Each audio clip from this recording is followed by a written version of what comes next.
मागेल त्याला सौर कृषी पंप ही नवीन योजना सुरू करण्यात येईल। या योजनेअंतर्गत 8,50,000 नवीन सौर कृषी पंप बसवण्यात येतील। PM कुसुम योजनेअंतर्गत यावर्षी 1,00,000 सौर पंप स्थापनेचे उद्दिष्ट असून त्यापैकी 78,757 पंप आतापर्यंत कार्यान्वित झालेले आहेत। राज्यात सर्व उपसा योजनांचे सौर ऊर्जीकरण करण्यासाठी पुढील 2 वर्षात आवश्यक तो निधी उपलब्ध करून देण्यात येईल। तसेच उपसा सिंचन योजनेअंतर्गत ग्राहकांच्यासाठी वीज दर सवलतीस 1 वर्ष मुदतवाढ देण्यात येईल।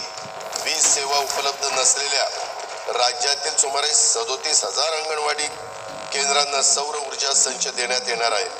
वन्य प्राण्यांद्वारे होणाऱ्या शेती पिकांच्या नुकसानीला आळा घालण्यासाठी डॉक्टर श्यामाप्रसाद मुखर्जी जनवन विकास योजनेअंतर्गत शेतकऱ्यांना सौर ऊर्जा कुंपणासाठी अनुदान देण्यात येणार आहे। या सर्व पर्यावरण स्नेही सौर ऊर्जा योजनांमुळे खनिज इंधनावरील अवलंबित्व कमी होऊन